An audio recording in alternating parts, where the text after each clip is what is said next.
trends, which a lot of people say, oh, there are no trends. But moving forward, what do you see as coming for consumers to think about as they're adding to their home? I'd like to think hospidential is a trend. You know, I get a lot of calls from my clients that travel. And they say anywhere from Las Vegas to New York City to Singapore or Dallas. And they're like, I'm staying in this fantastic hotel. I see this artwork. I see this vase. I love the hallway.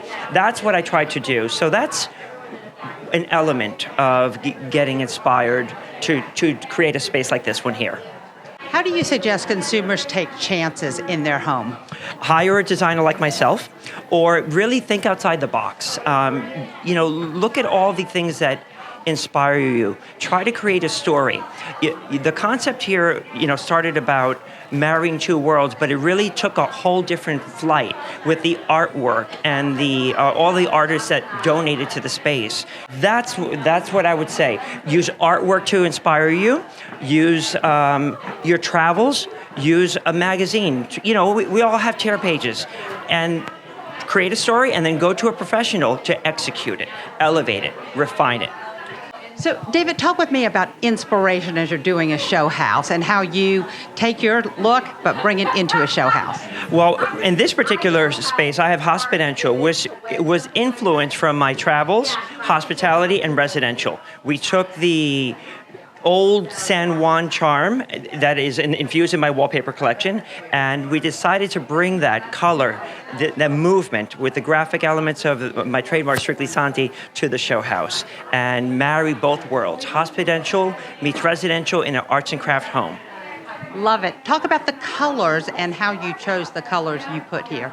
Well, one of the things I wanted to do is create energy and movement. It's a very tight space, so I thought let's take 3 different colors, bold colors, and run them in different directions, vertical, horizontal, diagonally, and it really expanded and gave energy to the space. That was the most important thing with the wall covering.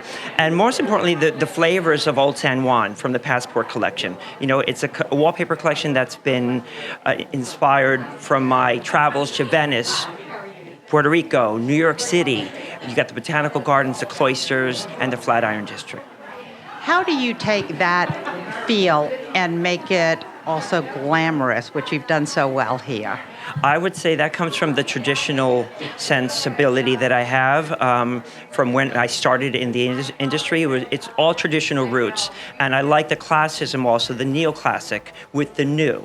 For example, there's a demi-lune in the entryway from the Antiques Diva Aiden Gray Toma collection that has this neoclassic frame with acrylic waterfall backdrop. It's delicious.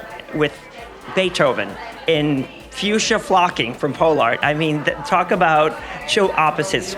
So, what is your favorite thing about being a designer?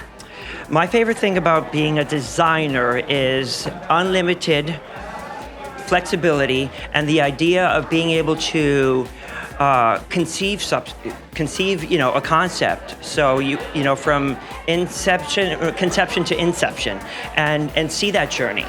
In this particular space, I had an idea and I saw it curated, but didn't ultimately end up that way for various reasons when doing a show house.